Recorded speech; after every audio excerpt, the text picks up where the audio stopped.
Hello and welcome to this week's edition of the program Business Time. It is a magazine program where we bring you major business and economic news stories making headlines in the country, and my name is William Kumwembe. Coming up in the program today, we assess effectiveness of the Buy Malawi strategy towards import substitution about a decade after its launch. And also in the program, the Reserve Bank of Malawi remains upbeat on decelerating inflation in coming months. We find out the basis of the optimism. We have these and other stories. Stay tuned.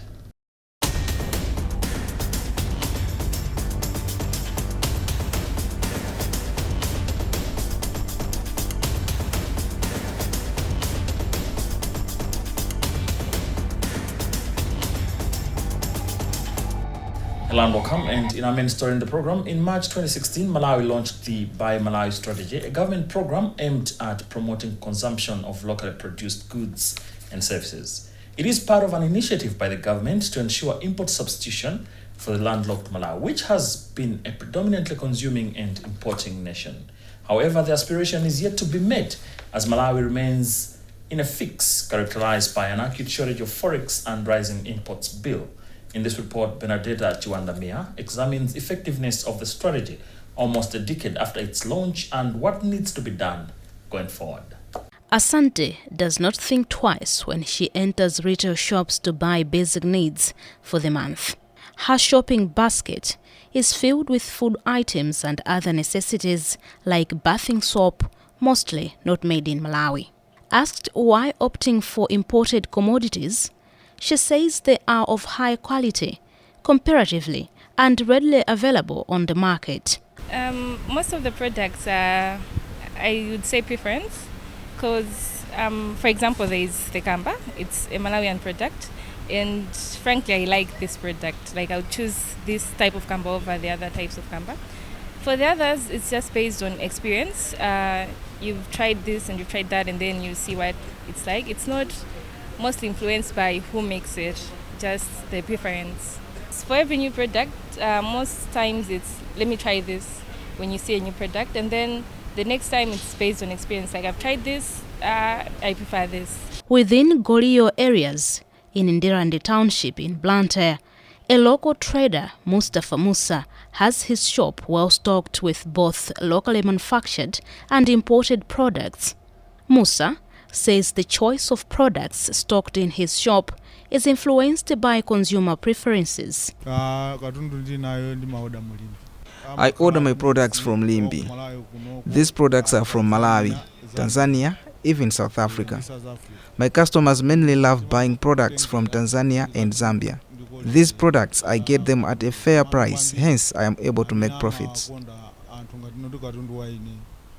The scenarios are a tip on how the Buy Malawi strategy, an initiative the government launched almost 10 years ago to encourage Malawians purchase and consume locally produced goods and services, is far from attaining its objective. The goal is to reduce imports, promote domestic businesses, and create jobs, ultimately shifting Malawi's economy towards greater self-sufficiency. But now, almost a decade on, how far have we come? Nearly a decade later, a closer examination of Malawian markets reveals that many shelves remain dominated by imported products. Currently, Malawi is grappling with a foreign exchange crisis where import bills significantly exceed export earnings. According to the World Bank's latest Malawi Economic Monitor, the country's trade deficit is projected to widen to approximately $2.3 billion by 2025, with imports expected to outpace exports. This indicates a significant trade imbalance, as a trade deficit occurs when a country imports more goods and services than it exports. While Malawians like Asante prefer locally produced goods, they often face challenges such as inconsistent quality and limited availability. Consumers Association of Malawi Executive Director John Kabito believes the strategy has been more of rhetoric. I don't know what was supposed to be by Malawi and what it meant, because 90% of Malawians buy from the informal market, things that are coming from the garden. So what product were they envisaging? Was it about goods that are produced at factory level, those that are produced by industry and sold in our shops? And you find that I think even those goods that are available, that are produced by industry, they're not even Malawian. Those are just about value added and then called Malawi. We have not reached a level where we are converting what our farmers are producing, and then when they produce, we are able now to come out with a final product that we can call this is Malawian.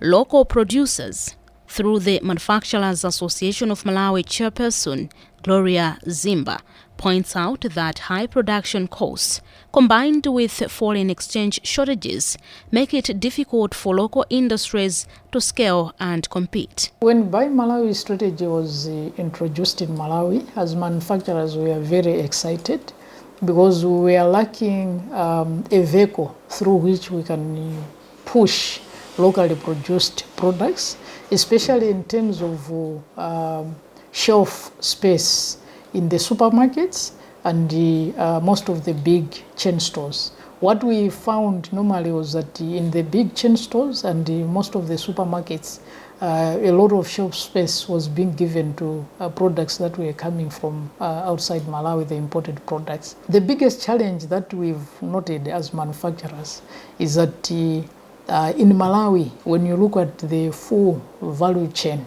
of our products, the locally produced products in Malawi, you find that there is a big challenge in terms of procuring raw materials that form a big input into our products. The utilities, water, electricity, you find that these are normally forming a very critical component into the cost of production. These components are built into the price of the product, and who bears that price is the consumer, the end user of the product. The other challenge, the biggest challenge that we've been facing maybe for the past 5 years is the issue of Forex. Even at the commercial banks, you need to queue, you need to apply in advance, 2 months in advance, 3 months in advance for you to procure Forex. Although the price of that Forex is reasonable at the commercial banks, but you need to wait for a long time. So as a result, because of pressure and because manufacturers don't want to put their production processes on hold, they have no alternative apart from going to the black market, which is the barrel market. And you find that on barrel market, Forex price is almost 3 times the commercial rate. While the strategy aimed to enhance demand for local goods, the reality remains stark. Economic expert Marvin Banda emphasizes that the current trade deficit and market composition highlight a predominance of imported products. Well, the number one thing, like I mentioned, is the quality differential. How many products are produced in this country that we could use that those that are produced externally? For example, let's just look at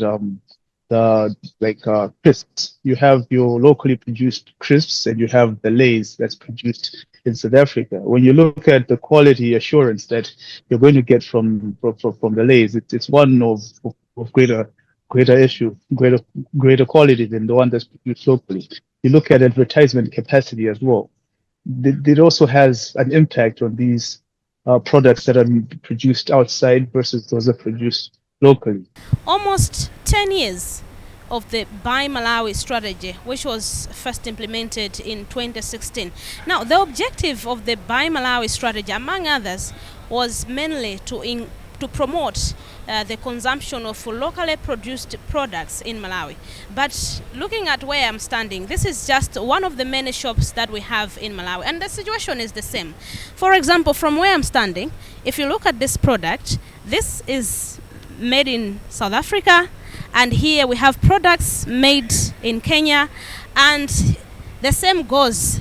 These are the products made from Zambia. So it's just, the scenarios are the same. This is just a few. The picture is the same wherever we go. The situation in Malawi. So when we are talking of promoting locally made products, encouraging consumers to consume locally made products, the question is, where are these products? How available are they?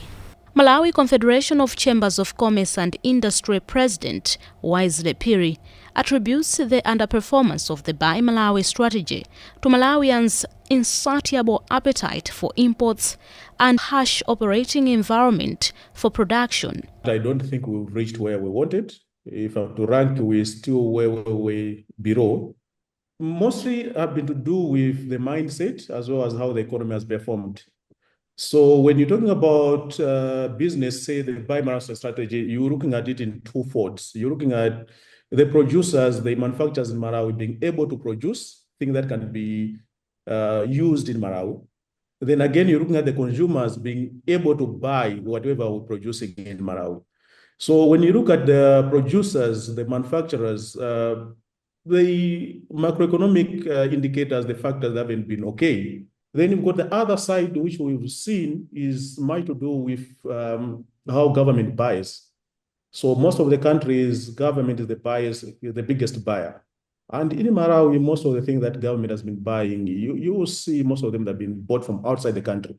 So again, in that side of it hasn't worked. With imports continuing to dominate, the strategy's goal of reducing dependency on foreign goods feels increasingly elusive. Minister of Trade Sosten Gwengwe acknowledges that while the Buy Malawi strategy relies heavily on moral persuasion and patriotism to prioritize locally made goods over imports, positive changes are being registered. It's a strategy that relies on moral suasion. What we've seen in the deck so far is that in the shelf spaces of most of our outlets, you can see a sizable tank of Malawian products, and that for us is positive.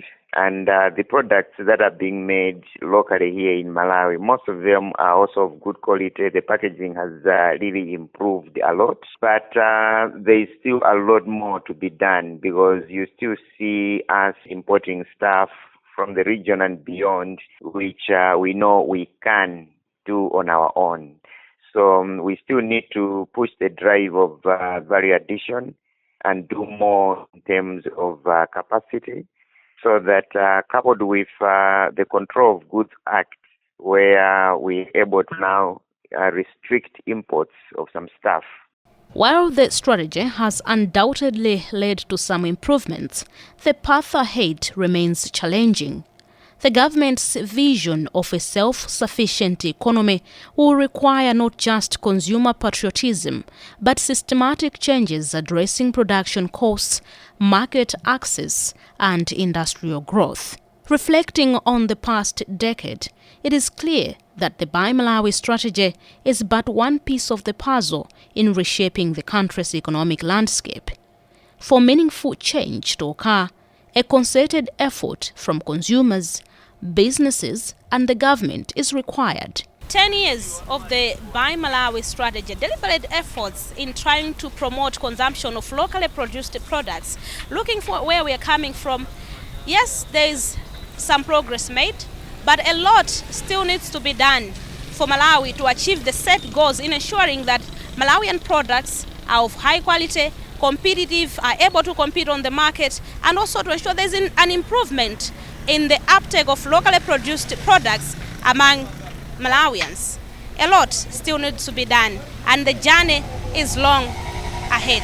The Reserve Bank of Malawi has expressed optimism of a possible moderating in headline inflation in the coming months despite prevailing risks. This was said on Monday in Mzuzu when the central bank officials engaged stakeholders on its recent monetary policy committee decisions. Inflation, the rate at which commodity prices change at a given time in an economy, has remained on an upward spiral, evidenced by rocketing prices for basic commodities in Malawi. Feston Malekezo has the whole story in this report. This comes after months of rocketing inflation, which has seen commodity prices rising supersonically. But the central bank premises its optimism on prospects for a good harvest this year. RBM Director of Financial Market, Chakuza Linje, said the projection is also attributed to favorable base effects and the supportive monetary policy stance. She was speaking on Monday in Mzuzu at a monetary policy technical forum where the central bank engaged stakeholders on the decisions of its recent monetary policy committee meeting. Among others, the committee decided to maintain at 26% the policy rate, a key driver of interest rates on loans. On the decline in inflation, we have seen that the stance that the committee took in the past couple of meetings has dampened the price rise in the non-food inflation. So that is giving us comfort to say it will remain subdued. And then we're looking at production, crop production this year, amid a projection of good rains and good harvests. That should dampen the price for food. And at the end of the day, we expect that together they will see a decline in inflation by the end of the year. On the engagement, Linje said RBM does not have the monopoly of wisdom. As such, they also depend on feedback and suggestions from the public that informs the decisions by the MPC. The policy rate has remained stable throughout the past 9 months after hiking it by a cumulative 12 percentage points from 14% in May 2022 to 26% in March 2024. RBM data show that inflation declined to an average of 29.2% in the last quarter of 2024 from an average of 33.9% in the previous quarter as compared to 31.5% for the last quarter of 2023. Proceeding with the program, Malawi remains an agrarian economy and tobacco remains its main export crop. But due to harsh weather conditions and global anti-smoking campaign, the leaf has in recent years been losing its charm. However, authorities say Malawi will continue growing tobacco till the last cigarette is produced. What are farmers doing to keep up the pace amid the challenges?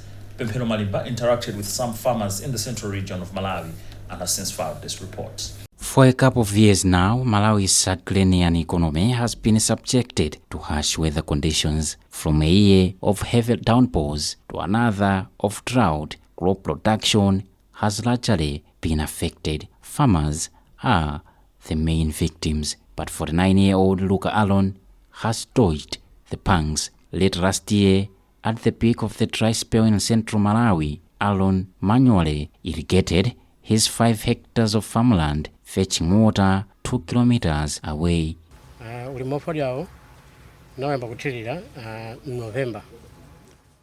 Considering that there was a delay in the onset of the rain, we thought it wise to start irrigating the tobacco. So we started irrigating the tobacco in November last year. This initiative has cost me about 3 million kwacha. Right now, I am in financial challenges to cover up other costs.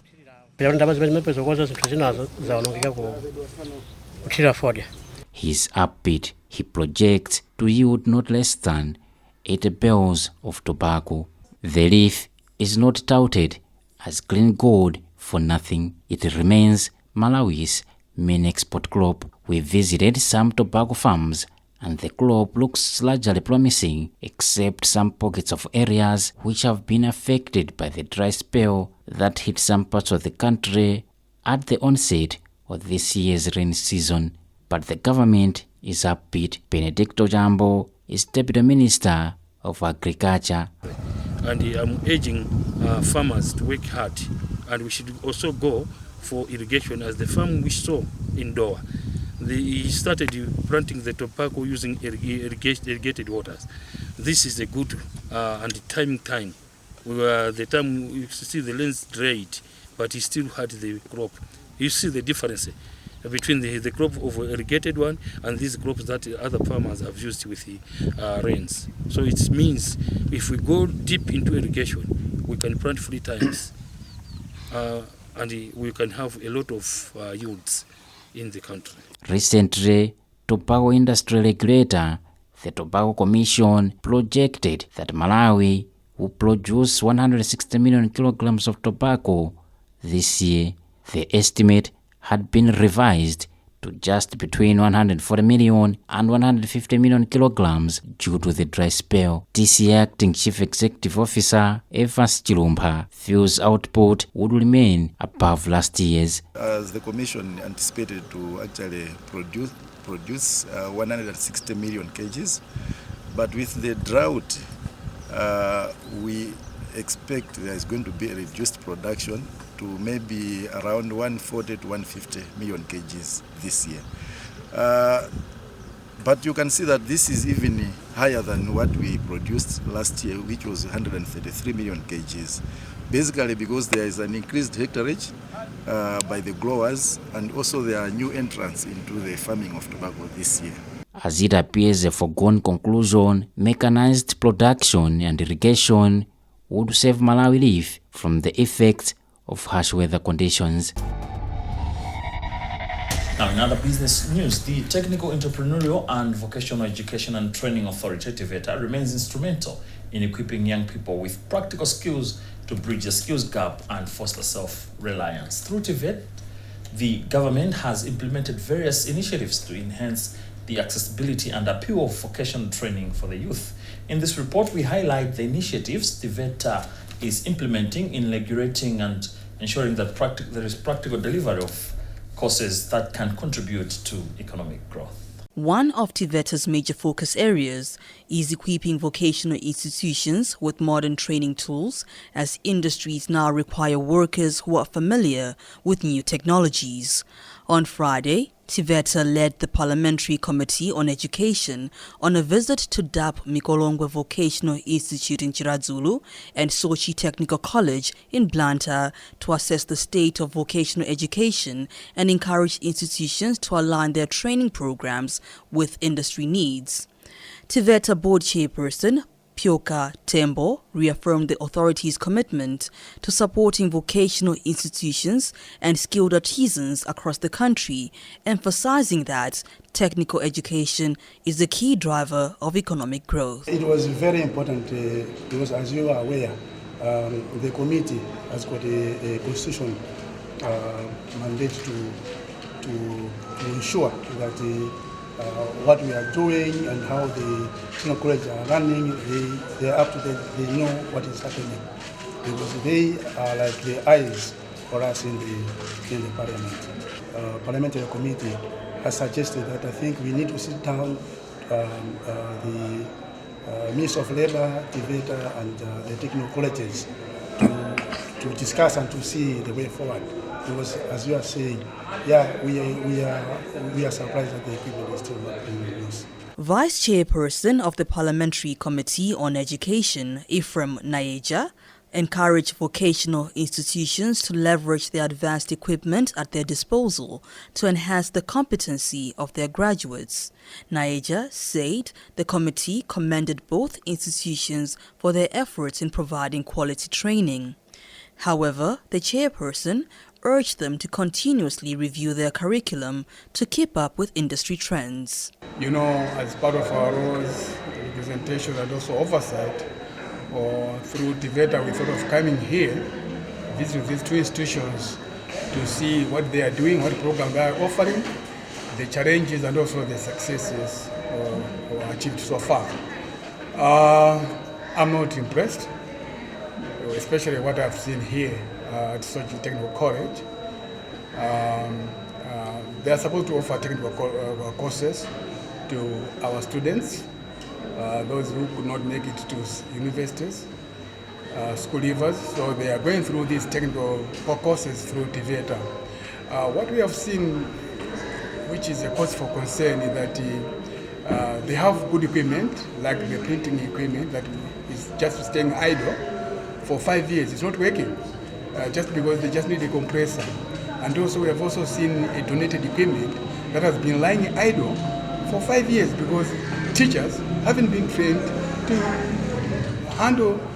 to operate this machine. Charles Salema, acting principal of DAP Mikolongwe Vocational Institute, expressed optimism about the continuous support from TVETA and other stakeholders. He said, despite the progress made, challenges remain in the sector. Many vocational institutions struggle with funding constraints, limiting their ability to acquire modern machinery and expand training facilities. Let me first of all appreciate the coming of the Educational Parliamentary Committee to our institution, where they have appreciated the number of things that the school is currently undertaking, and more specifically the advice and also the recommendations that the committee has made. So on the same, I should also extend the sincerest appreciation that the Educational Parliamentary Committee have also made recommendation of some issues that should be taken into account, especially that of formalizing our shoemaking program. Country's economic growth depends on developing a skilled workforce capable of meeting local and international market demands.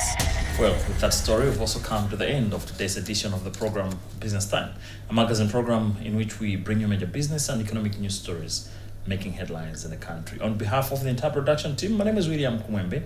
Thank you for watching, but always remember, if it doesn't make money, then it doesn't make sense. Stay safe and bye for now.